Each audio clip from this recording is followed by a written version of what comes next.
All right, this is our last lesson, and you're probably wondering what the heck is resilience? And I define resilience as the glue or the energy that keeps you going after you've been knocked down a few times. Because if you're going to be in this business, you have to know up front that it is not always going to be easy, that there are going to be times that you get discouraged, that you're confused, and you're not wondering what to do. But the secret in this game, this infinite game that you need to stay in as long as possible if you want to be successful, is to stay resilient. And it's to get back up when you've been knocked down and to kind of have that mindset that you are in this for the long run and that you're not after just a dollar amount and then out. If that is your goal, it's going to be really hard to make this a successful long-term business for you because you do need some time in order for this to work. But over the years, I have had different feelings towards being a wedding DJ. And if you're into it right now and you're really excited about it right now, I have had times where I've wanted to quit. And I'm so glad that you're here right now because I have not quit and I can say that I've stuck with it and it has been worth it. But there might be a day when you feel like you're willing to quit and that you just want to get out of the business and you're wondering why it is so hard. And the goal is really to practice some techniques that lead to resilience. And resilience is staying in it for the long run, having that energy that keeps you robust, that keeps you calm, cool, and collected, even though you've been bruised and even though you've had some hardship. So the kinds of things that I'm talking about is when people insult you for something that you've said or something that you've done. So I've had multiple times where vendors have been unhappy with me because of the way that I've gone about doing something.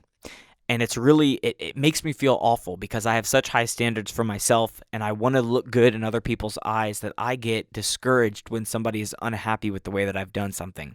But you have to remember that oftentimes people will communicate things based on their own personality, and it sometimes doesn't even have anything to do with you. So I've taken some time over the years to look into the different personalities and just study the way that each of us are wired. And there's lots of different models out there. The one that I'm currently most fascinated with is the Enneagram. And of course, it sounds like, what is that? Like the anagram? No, the Enneagram. It's spelled with an E. And you can look that up, and there's lots of different podcasts out there. My favorite one is called Typology, like personality types, typology. And Ian Cron is just a great guy. He goes through different personalities, the way that people are wired, and it's nice to know your own personality. When you are self-aware of who you are as a person, you're going to notice the pain points and the bents that you have that will lead sometimes to catastrophizing or worrying or being too excited and oblivious. And there's just different ways that all of us are wired. And when you start looking at people as different personalities and knowing that they're not the same as you, it's easier then to work with them because this is a people business. You're working with couples, you're working with their families, you're working with vendors, and all of these people are different. They have different ways of doing things and different ways of behaving and communicating. So I like to kind of know what those different ones are. So the Enneagram is something that you might consider looking into. I don't have all the specifics of it for you in this video, but I'm just introducing you to this idea of personalities. And by looking into different personalities and being aware, maybe look on YouTube or check out Ian Cron's podcast. That's probably the best resource I could give you in terms of personality. But there's other guys out there too, and I'm sure that you can look into Myers-Briggs and you can look into other personality typing systems. I know that there's a lot of stuff that's out there. But thinking through personalities and knowing that there are going to be conflicts due to different people in different rooms, it's okay that there are disagreements sometimes, and it's okay that your strengths are somebody else's weaknesses or that your weaknesses is somebody else's strength. And recognizing the differences and being able to have a confidence in who you are is probably the best advice I can give you about business. Because if you're trying to be somebody else, you're going to burn out pretty quickly. But when you know who you are, you can then frame the actions that you take to be more effective and to put more energy into your strengths and then to leverage your weaknesses. If there's some areas that you're just not good at, you can find and team up with somebody else to compensate for those things. And I'm married, so my wife compensates in areas that I am not strong. And that's why our marriage works. It's not necessarily that opposites attract. It's that in the areas that I'm weak, she is strong. So same in your business, there might be some areas that you are weak and you're disgruntled and you're confused and you're discouraged, and you might have to find somebody to hire to do that specific area. So for me, the area of accounting is something that I've needed a lot of help with because on my own, I get stressed out about it, and it takes away from my joy. It takes away from my energy. And if you want to stay in this for the long run, you cannot be annoyed or discouraged by accounting. It is an essential piece of business, and it's an essential piece of staying in this. So that is on the front of personalities and just knowing yourself. And I really encourage you to take some time to do that. It'll allow you to have a greater sense of perspective in everything that you do, not just in DJing, but particularly in DJing because of how many different personalities you'll have to deal with over the years. Recovering after failure, failure is inevitable, and failure is really something that is going to happen. And I don't like to dwell on this too much because I love to think about success. I like to think about all the things that go right. But what's crazy about the way that I'm wired is that everything can go right, and if one tiny thing goes wrong, I will remember that one tiny thing more so than everything else that went right. So I've been practicing lately. Every time something goes right, I write it down because I forget. I only remember the things that are wrong. So if you have failures and if you encounter things that go wrong, don't dwell on them, because I've heard somebody say before, like if somebody took a dump in your living room, are you just going to let that dump sit there and just smell up your house? No.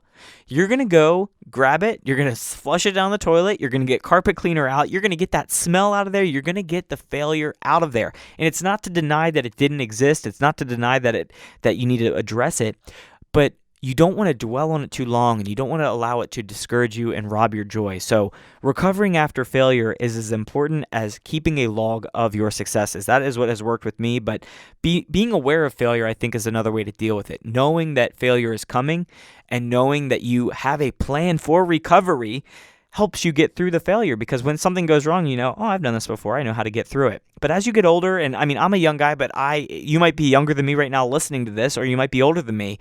And you will probably know that it's true, and you'll probably be able to agree with me when I say that the more you fail and the more you anticipate things happening, you just get comfortable with, and you set new standards along the way. Next thing I'll say is on rest, on sleep. There's been a ton of research done in the past decade or so about sleep, a lot of studies, and the sample sizes on these studies have been massive. So they've been able to kind of distill this research down into some really essential findings, and that is that most people actually need 7 to 8 hours of sleep or more. And most Olympian athletes get 10 hours of sleep every night or more. So if you're somebody who thinks that you only need 4 or 5 hours of sleep, I really want to challenge that. I'm not the scientist, but what I've read from the scientist is that each of us need 7 to 8 hours of sleep. Now, I have found that for me, I am either a 7 hour sleep guy or a 9 hours of sleep guy. For some reason, 8 hours makes me feel groggy, and I think that's something about the circadian REM rhythm where I sleep in 90-minute cycles, and once I'm in that 6th or 7th hour, I want to sleep all the way to 9 hours. So it's just weird about the way that I'm personally wired. But if you get enough rest before your gig, you are going to have more availability in your brain, more availability in your physical body to do a good job. But not just sleep. Also resting in life. Like if you have a hard job where all day long you're doing a lot of physical labor and you didn't get enough sleep before the night, and then you have to go DJ a wedding, I don't even know why you would do that, but I've seen people do it and they burn out and they get frustrated and they get irritable. You cannot show up with your full self at a wedding if you are physically, emotionally, and mentally exhausted.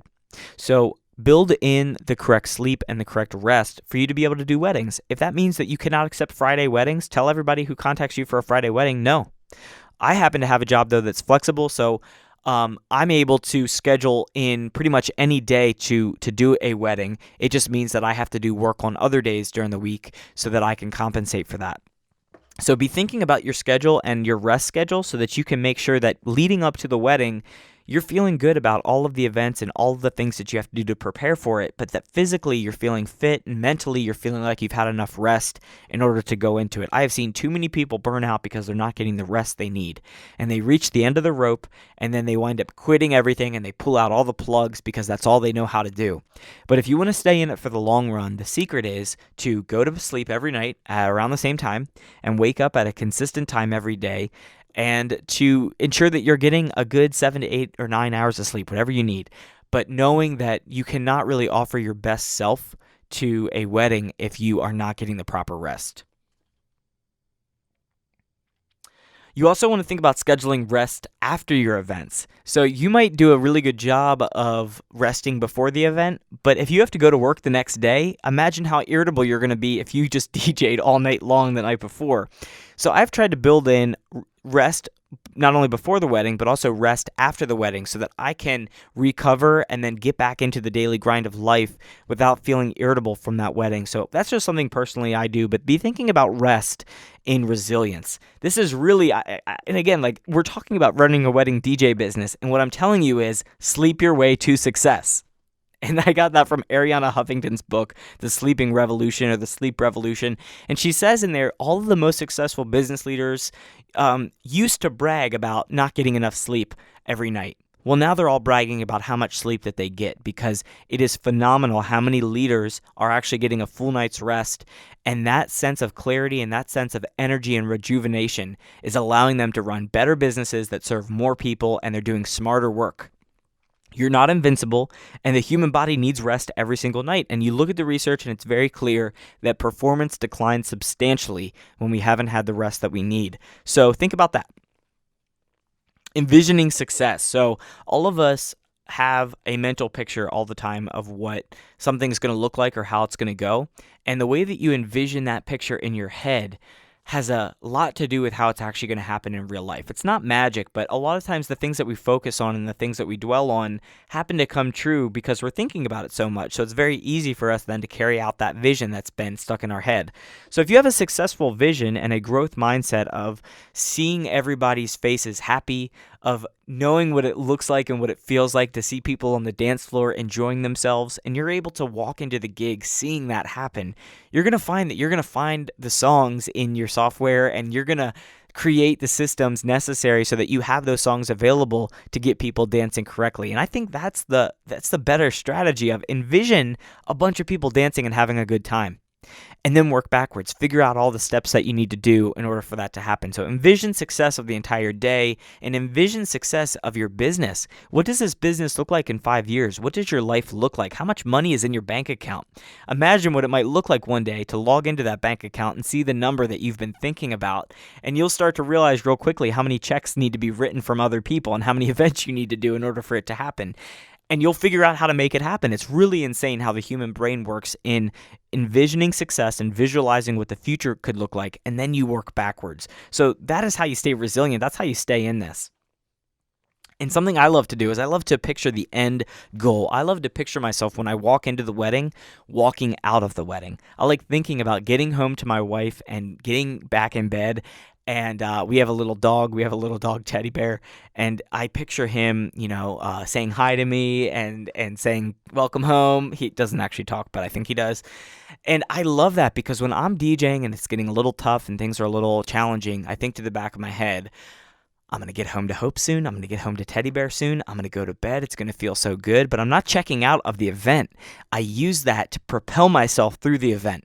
And then I'm able to give my all because I know at the end of the night I'm going to come home, I'm going to be sweaty, it's going to be awesome knowing that I did a job well done. So use that end goal as a pushing momentum device. Both you can use it on that granular scale of the wedding day itself, but also think about it for your business. What is it going to feel like in 5 years to know that you built a great business? And think about how you can get there. Be thinking about that feeling and then work backwards. It's an amazing technique. Some other resilient techniques when it comes to cash. Just know that the rinse and repeat technique is really, really good. You use cash that you've earned from events, and then you buy equipment, and then you do more events with that new equipment, and then you earn more cash to buy the equipment that you need, and you continuing to do that until you have the stuff that you need. You can buy all of the things that you need by starting off, I think, with a cheap pair of speakers. You do enough $300 events in the early days, and that can lead you then to buy all the stuff that you need to do events that you can charge $1,000 for. There's a lot of different ways to get to that goal, but it all starts off with knowing that you are going to earn money and then use that money to invest back into your business. But then also be thinking about how you can earn money to then make your website look a little bit nicer, to hire somebody to take better pictures for you, to work with somebody so that you have really good advertising. And you will find, if you are looking for better advertising and for better pictures and better exposure, you're going to find those people. I don't need to tell you who to go and call. You're going to look online. You're going to find connections. You're going to ask photographers that you encounter at the wedding if you can pay them for a few headshots from that wedding itself. So there's lots of different ways to do it. And then finally, you might want to think about hiring an additional DJ or somebody to help you for all the events that you do.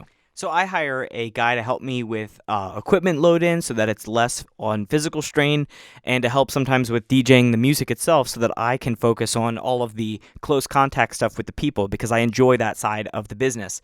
But you might think about hiring somebody else to come along with you, maybe a girlfriend or a boyfriend or an assistant who can just help in some of the other details so that you can focus on the music. And there's different ways to do it, but when you've got money and you are getting paid well to do an event, you can leverage that money so that it's less work on you, but so that you can stay in the game for the long run.